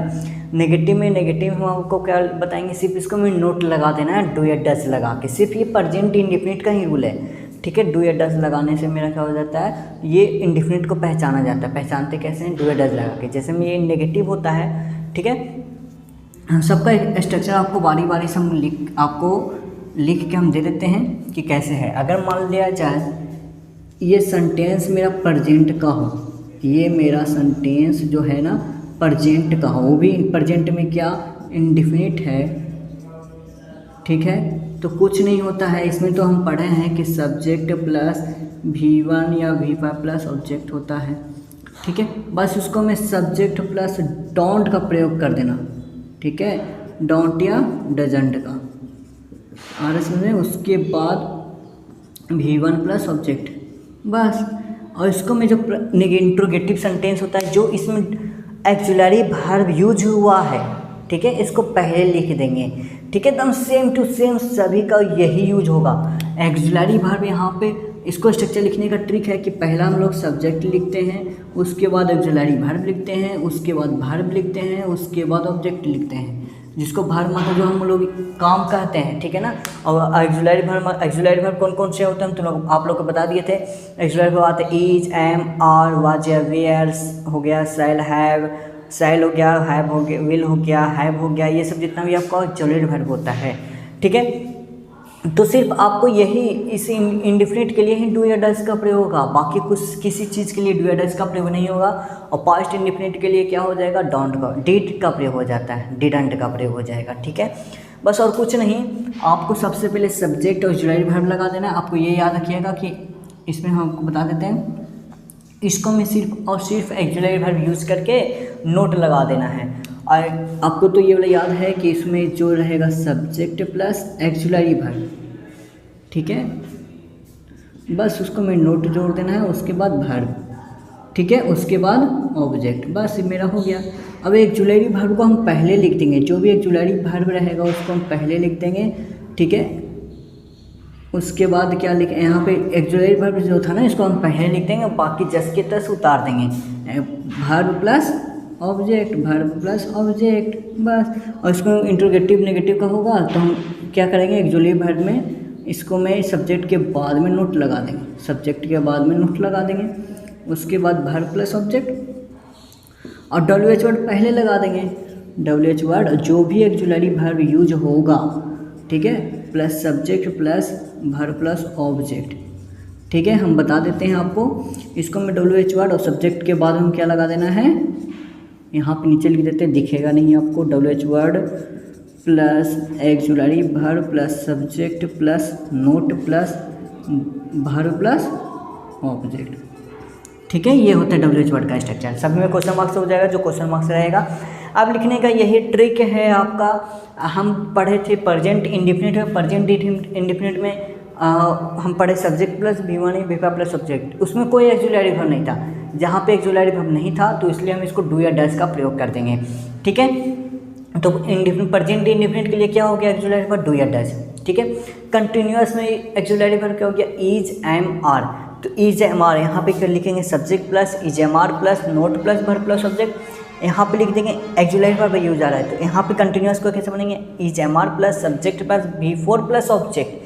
इसको बनाएंगे is, am, are plus subject plus not plus V4 plus object. आ रहा है ना समझ में किस तरह से हम लोग बना रहे हैं। ऑक्सिलरी वर्ब को बोलते हैं जिसमें कंटिन्यूअस में कौन सा प्रयोग होता है, इज, एम, आर का प्रयोग होता है, ये वो हो गया ऑक्सिलरी वर्ब। परफेक्ट में कौन सा प्रयोग होता है, हैज या हैव का प्रयोग होता है, तो वो मेरा ऑक्सिलरी वर्ब, ठीक है। और हमको फ्यूचर में कौन सा प्रयोग होता है, शैल का और विल का, तो वो मेरा क्या हो जाएगा, ऑक्सिलरी वर्ब हो जाएगा, ठीक है। शैल या और विल का प्रयोग हो जाता है, वो ऑक्सिलरी वर्ब हो जाता है, ठीक है। Has, have, shall, will, is, am, are, do या डज, ये सबको हम लोग क्या करते हैं, सहायक क्रिया कहते हैं, ऑक्सिलरी वर्ब कहते हैं। वो ऑक्सिलरी वर्ब को इंट्रोगेटिव को पहले लिख दिया जाता है। जो भी has, have, is, am, are, was या वेयर जो भी रहेगा इंट्रोगेटिव बनाने के लिए इसको हम पहले लिख देंगे, उसके बाद में सब्जेक्ट, इसको पहले, उसके बाद में सब्जेक्ट, उसके बाद WH वर्ड, उसके बाद हमको बताते हैं कि किस तरह से हमको 6 प्रकार बनाना है, ठीक है, आपको स्ट्रक्चर लिखने के लिए आ ही गया होगा कि हम सबसे पहले सब्जेक्ट को लिखेंगे, उसके बाद ऑक्सिलरी वर्ब को लिखेंगे, उसके बाद नोट लिखेंगे। उसी तरह से हम सब कुछ बनाएंगे। प्रेजेंट इंडेफिनिट का भी present continuous, present perfect, present perfect continuous, उसके बाद past indefinite, past continuous, past perfect, past perfect continuous, future indefinite, future continuous, future perfect, future continuous, सभी इसी तरह से हम लोग लिखते हैं। ठीक है, अगर आपको नहीं भी समझ में आता है तो हम आपको PDF जो होता है हम आपको बनाकर आपको डिस्क्रिप्शन में डाल देंगे, तो आप वहाँ से भी आप डाउनलोड कर सकते हैं। ठीक है, या फिर आपको नहीं भी आ रहा है तो आपको ये जो होता है ना, आपको PDF बना के हमको तो डाल दिया ही करेंगे, आप याद कर लीजिएगा, लिखने का प्रैक्टिस कर लीजिएगा। चलिए, उसके बाद हम टेंस समझ लिए, सेंटेंस समझ लिया, स्ट्रक्चर समझ लिए। उसके बाद मेरा क्या आता है, सब्जेक्ट आता है। ठीक है, तो सब्जेक्ट को कैसे छाड़ते हैं, सब्जेक्ट को पहचान, सब्जेक्ट को हम कहीं पे भी कौन लगा दिए तो मेरा सब्जेक्ट छट जाएगा। कहीं पे भी कौन आता है तो बिंदास आता है, कौन नहीं आता है तो बिंदास मत। तो सब्जेक्ट को छाटने का ट्रिक है कौन लगाकर, कौन लगाए मेरा सब्जेक्ट छट गया। उसी तरह से वर्ब है, वर्ब मतलब क्या होता है, काम, जो भी काम रहेगा हम इसको वर्ब बोल देंगे। ऑब्जेक्ट जो भी बच गया उसको हम ऑब्जेक्ट बोल देंगे। जैसे में हम बनाते हैं, चलिए ये सब आपको क्लियर हो गया होगा तो हम इसको मिटा देते हैं। ठीक है, ये हम आपको इसको मिटाने के बाद हम आपको ये सब आप एक एक करके सब आपको समझा देंगे कि जितना भी आपको डाउट रहेगा सब आपको क्लियर हो जाएगा। ठीक है, इसको हम मिटा दिए, हम उसके बाद बनाते हैं। सबसे पहले हम क्या करेंगे, बिंदास तुम्हारे साथ यहाँ आता है, तो ये मेरा क्या है, प्रेजेंट इंडेफिनिट का सिंपल स्ट्रक्चर। तो प्रेजेंट इंडेफिनिट का सिंपल स्ट्रक्चर का ही होता है सब्जेक्ट प्लस V1 या V5 प्लस ऑब्जेक्ट, ये ना होता है। तो बस बिंदास यहाँ आता है। तो सबसे पहले क्या लगाना है, सब्जेक्ट। सब्जेक्ट इसमें क्या बताते हैं, कौन लगाकर, तो कौन आता है, बिंदास। तो पहला CD लिखेंगे बिंदास। ठीक है, उसके बाद V1 या V5, step by step V1 या V5। तो बिंदास मेरा नाम है तो नाम के साथ हमेशा V5 का प्रयोग होगा क्योंकि थर्ड पर्सन है। तो इसमें काम क्या चीज़ का हो रहा है, आने का। तो आना का मीनिंग होता है कम, इसको हम S लगा देंगे क्योंकि V5 है। उसके बाद जो बचा हम उसका उल्टा करके लिख दिए, मेरा हो गया। चलिए यहाँ पे इसका इंग्लिश हो गया, इसका इंग्लिश हो गया, क्या बच गया, यहाँ साथ तुम्हारे। तो यहाँ क्या होता है, हेयर, साथ का विथ यू। चलिए मेरा बन गया बिंदास कम्स हियर विथ यू। अब यहाँ पे बनाना है, ये नेगेटिव सेंटेंस का है, तो नेगेटिव सेंटेंस में कुछ नहीं, डू या डस का प्रयोग हो जाएगा। तो बिंदास, यहाँ पे एक्चुअली वर्ब है इसलिए डस का प्रयोग हो जाएगा। बिंदास डस नोट कम हेयर, यहाँ पे क्या हो जाएगा, कम हेयर विथ यू। ठीक है, उसके बाद क्या लगा हुआ है, तो जो भी एक्चुअली वर्ब यूज हुआ इसको हम पहले लिख देंगे। तो इसको हम डू या डस पहले लिख देंगे, मतलब डज बिंदास, डज बिंदास कम हेयर विथ यू। एक का 6 बनाने के लिए ट्रिक बता रहे हैं। ठीक है, इसमें क्या हो जाएगा, क्वेश्चन मार्क्स बन जाएगा। अब यहाँ पर नेगेटिव रहेगा, क्या बिंदास तुम्हारे साथ यहाँ नहीं आता है, तो हो जाएगा इसको डज। इसको हमें कुछ नहीं करना है कि हमको सब्जेक्ट के बाद में हमेशा क्या लगा देना है, नोट लगा देना है। Actually verb plus subject plus not plus object, V4 plus object, काम क्या चुका है, आना का काम हो गया। उसके बाद हेयर विथ यू। उसके बाद WH वर्ड, यहाँ पे क्यों हो गया, तो पहले लिखा देंगे WH वर्ड का, फिर सहायक क्रिया, उसके बाद सब्जेक्ट वाई डस बिंदास कम हेयर विथ यू। आ रहा है ना समझ में, लास्ट में क्वेश्चन मार्क्स यहाँ पे भी आ जाएगा, वाई डस बिंदास और सब्जेक्ट के बाद में note come here with you. अगर यही इसमें रहेगा क्या, था रहेगा, तो कुछ नहीं करना है। यहाँ पे जो अगर मान लीजिए था दिया हो रहेगा, था सभी में क्या लगा हुआ रहेगा, था थे थी, तो सभी में था लगा हुआ रहे, था।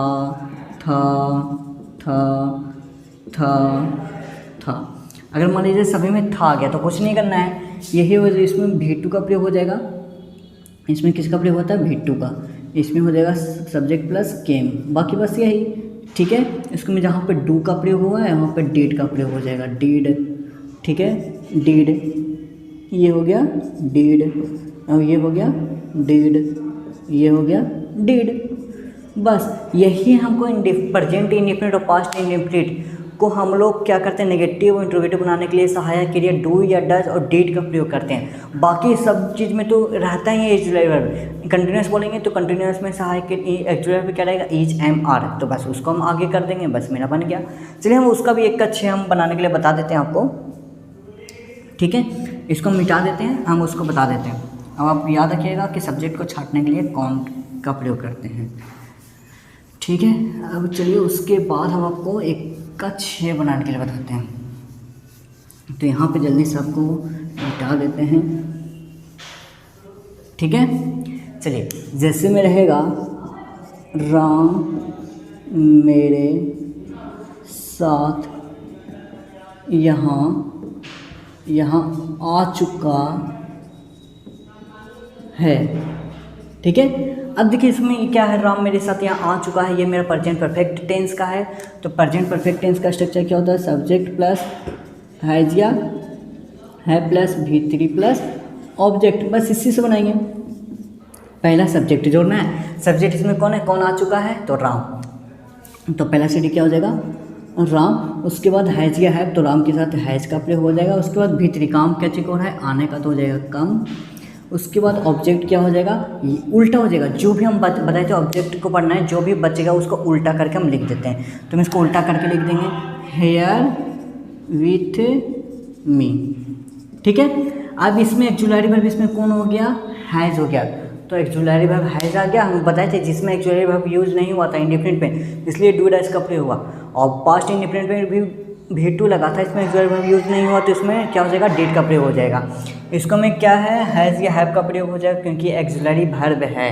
हैज़ या मेरा क्या है, एक्जुलरी वर्ब है। तो हम इसको लिखते जाएंगे, Ram has note come here with मी। एक का 6 आपको बनाने के लिए आ जाएगा तो बहुत अच्छा लगेगा आपको समझ में। यहाँ पे क्या लगेगा, एक्जुलरी वर्ब पहले आ जाएगा। ये जो भी एक्जुलरी वर्ब यूज होगा उसको पहले लिख देना है।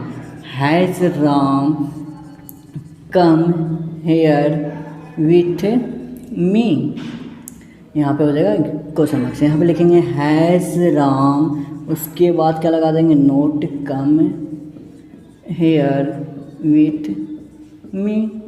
उसके बाद क्वेश्चन मार्क्स इसको में लगा देंगे WH वर्ड। तो वाई हैज़ राम, कुछ भी लगा सकते हैं, why has Ram come here with me, ठीक है, विथ मी। और रहेगा why has Ram not come here with me, है ना। कितना सिंपल। एक्जुलरी वर्ब जो भी यूज हुआ जिसके लिए उसको हम पहले लिख के या फिर नोट लगा के हम लोग बना देते हैं। अब हम लोग चलिए हम आपको, ये तो आपको एक का 6 बना गया। अगर नेगेटिव रहेगा तो इस तरह से बनेगा, अफर्मेटिव रहेगा तो इस तरह से बनेगा, इंट्रोगेटिव रहेगा तो इस तरह से। एक्जुलरी वर्ब को कैसे बनाते हैं, एक्जुलरी वर्ब क्या, तो हो गया। अब हम आपको बताते हैं कि कैसे हम आपको ट्रिक के अनुसार कैसे बनाते हैं पूरे टेंस को। इसको मिटा देते हैं, हो सकता है तो आप इसको क्या कर, ये इसमें एक्जुलरी वर्ब ये हो गया, इसको बोलते हैं auxiliary verb, auxiliary verb, auxiliary verb, auxiliary verb, auxiliary verb. और EJMR का एक्जुलरी वर्ब हो जाएगा कंटिन्यूअस के लिए। इतना याद रखिए। अगर और भी कोई प्रॉब्लम है तो आप हमको कमेंट कीजिए, ठीक है। चलिए अब हम बताते हैं आपको बनाने के लिए। एक का 6 आपको बन गया, और एक और डॉट है जो हम आपको 2-3 सेंटेंस देके आपको क्लियर करके ख़त्म करते हैं।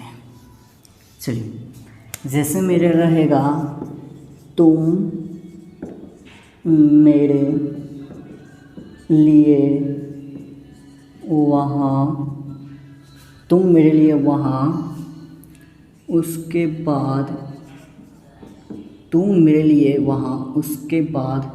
चलिए यहाँ पे अच्छा सा सेंटेंस लेते हैं, तुम मेरे लिए, उसके बाद वहाँ क्यों आए थे, इस तरह से रहेगा, क्यों आए थे। तो हम आपको सबसे पहले बताया था कि टेंस को पहचानिए, उसके बाद सेंटेंस को पहचानिए, उसके बाद स्ट्रक्चर को पहचानिए, ठीक है, फिर उसके बाद सब्जेक्ट वर्ब ऑब्जेक्ट को पहचानिए, ठीक है। आप देखिए इसको बनाना कैसे है।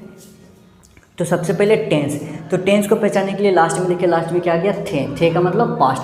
और ठीक इसके बगल में आई कोई आ रहा है, जैसे में आई ए लास्ट में आना चाहिए, उच्चारण करते समय लास्ट में आ आई, इसको में देखिए क्या आ रहा है, ताता चीती तो है नहीं, रहा रही तो है नहीं, तो आ आई आ रहा है, आ ए, लास्ट में की है, चुका चुकी, ये सब रहेगा तो मेरा क्या हो जाएगा, प्रेजेंट परफेक्ट टेंस का होगा। ये मतलब परफेक्ट का होगा, ये टेंस मतलब पास्ट ही हो गया, थे का मतलब पास्ट और आ आई का मतलब परफेक्ट, दोनों को जोड़ दिया, आ गया मेरा पास्ट परफेक्ट। चलिए मेरा ये क्या हो गया, पास्ट परफेक्ट टेंस का हो गया ये मेरा, ठीक है। चलिए अब सेंटेंस कौन सा है, तो सेंटेंस को छाटेंगे कैसे, तुम मेरे लिए उसके बाद वहाँ क्यों आई, इसका पहला अक्षर का आ गया, इसका क्यों, कब, क्यों, कैसे आ गया, तो मेरा क्या हो गया WH वर्ड। तो जो स्ट्रक्चर लगेगा मेरा टेंस का, WH वर्ड का स्ट्रक्चर लगेगा एकदम सिंपल से। हम बताते हैं कि सब्जेक्ट प्लस यहाँ पे क्या लगा देना, पहले तो WH वर्ड लगा देना, जो भी होगा WH वर्ड वो लगा देना, उसके बाद एक्चुअलरी वर्ब लगा देना जो यूज होता है। तो पास्ट परफेक्ट में कौन सा एक्चुअलरी वर्ब यूज होता है, तो हैड का प्रयोग होता है। उसके बाद V3 और प्लस ऑब्जेक्ट, सब्जेक्ट नहीं लिखें, subject plus V3 plus object, ठीक है। आ रहा है समझ में कि कैसे बना रहे, एक्चुअलरी वर्ब इसका प्रयोग होगा, ठीक है ना। पास्ट परफेक्ट में किसका एक्चुअलरी वर्ब होगा, पहला WH वर्ड, उसके बाद एक्चुअलरी वर्ब, तो एक्चुअलरी वर्ब हैड का प्रयोग होगा तो हो गया। अब इसको बनाते हैं, यहाँ पे स्ट्रक्चर लिख दिए, अब उसके बाद क्या चढ़ना है, पहला WH वर्ड, तो WH वर्ड यहाँ पे कौन है, क्यों है, तो क्यों का इंग्लिश क्या होता है, वाई। उसके बाद एक्चुअलरी वर्ब, एक्चुअलरी वर्ब किसके लिए प्रयोग होता है, हैड का, तो यहाँ पे हो गया हैड। उसके बाद क्या लगाना है, सब्जेक्ट, सब्जेक्ट इसमें कौन है, तो हम आपको बताए थे कौन लगा कर छाटिए, तो कौन आए थे, तो तुम आए थे, तो तुम का इंग्लिश क्या हो जाएगा, वाई हैड यू। उसके बाद क्या होता है, काम, काम क्या हो रहा है, आने का, तो हो गया कम केम कम, ठीक है। अब हम बताए थे जो भी बचा हो आप उसका उल्टा लिख दीजिए। देखिए इसका मीनिंग हो गया और इसका मीनिंग हो गया, पूरा का मीनिंग हो गया, क्या बच गया, मेरे लिए उसके बाद वहाँ, तो यहाँ से उल्टा लिखिए, वहाँ उसके बाद लिए मेरे, तो वहाँ का इंग्लिश हो गया देयर, उसके बाद हो गया आफ्टर हिम, ठीक है। उसके बाद हो गया तुम्हारे लिए, तो फॉर, लिए का इंग्लिश फॉर और मेरे का इंग्लिश मी, फॉर मी। उसके बाद question marks, why had you come there after him for me. बस कितना सिंपल है, कितना इजी है, आपको बन गया। हाँ और एक क्वेश्चन और देखे होंगे, लिखा होगा कि डॉक्टर के आने से पहले रोगी मर चुका था। एकदम सिंपल सा सेंटेंस है, रोगी के आने से पहले रोगी, डॉक्टर के आने से पहले रोगी मर चुका था, इस तरह के सेंटेंस है। तुम क्या है, सबसे पहले टेंस को पहचानेंगे, तो था आ गया तो मेरा आ गया पास्ट, उसके बाद चुका आ गया तो आ गया मेरा परफेक्ट, ठीक है। उसके बाद हमें सेंटेंस कौन सा, ये एकदम सिंपल है तो स्ट्रक्चर लगा देंगे सिंपल वाला। सिंपल का स्ट्रक्चर क्या होता है, subject plus had plus V3 plus object, बस इससे बनाएंगे, ठीक है। इसी से पहला सब्जेक्ट को छाटना था। देखिए यहाँ पर डॉक्टर भी है और रोगी भी है, दो है, तो आपको कन्फ्यूज हो जाएंगे इसमें सब्जेक्ट कौन है। तो सबसे पहले सब्जेक्ट इसमें कौन है, तो कौन मर चुका था, यहाँ पे देखिए कौन मर चुका था, तो कौन मर चुका था, रोगी, तो रोगी को पहले लिख देंगे। आ रहा है ना समझ, द पेशेंट, द पेशेंट। उसके बाद क्या लगाना, हैड, हैड। उसके बाद V3, काम क्या चुका है, मरना का, तो डाइड, ठीक है। ऑब्जेक्ट क्या बचा, पहले से आने, है ना, तो पहले से पहले क्या होता है, बिफोर, और उसके बाद ये लिखेंगे, उसके बाद ये उल्टा नहीं है, इसमें डबल का प्रयोग हो रहा है, तो बिफोर डॉक्टर केम, ठीक है। उसी तरह से आपको बहुत सारा सेंटेंस दिया हुआ रहेगा, आप याद रखिएगा, पहचान जाइएगा कि कैसे पहचानना है, और सब्जेक्ट को छाटने का ट्रिक कौन लगा कर है। चलिए एक लंबा सा सेंटेंस बताते हैं, मैं इस विद्यालय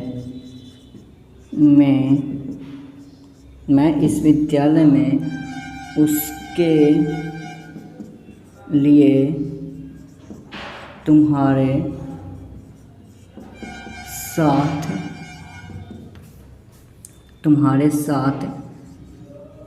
साथ आता हूँ, बस, ठीक है। मैं इस विद्यालय में उसके लिए तुम्हारे साथ आता हूँ, इस तरह के सेंटेंस, इस तरह कितना बड़ा सेंटेंस दिया हुआ हो आपको, चाहे इतना हो चाहे इतना हो चाहे इतना हो, तो सबसे पहले आपको टेंस को छांटना है। तो टेंस को छांटने के लिए हूँ का प्रयोग करिए, उसके बाद ता का प्रयोग कर दीजिए। तो मेरा हूँ किसके साथ लगता है, प्रेजेंट का, और ता किसके साथ लगता है, इंडिफिनिट का। मेरा समझ गए, मेरा प्रेजेंट इंडिफिनिट टेंस का है। उसके बाद सेंटेंस को छाटना है। सेंटेंस कौन सा है, एकदम सिंपल सेंटेंस है।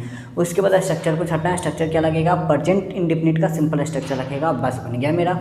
तो प्रेजेंट इंडिफिनिट का सिंपल स्ट्रक्चर क्या होता है, सब्जेक्ट प्लस V1 या V5 प्लस ऑब्जेक्ट, बस ये वाला मेरा स्ट्रक्चर लग जाएगा।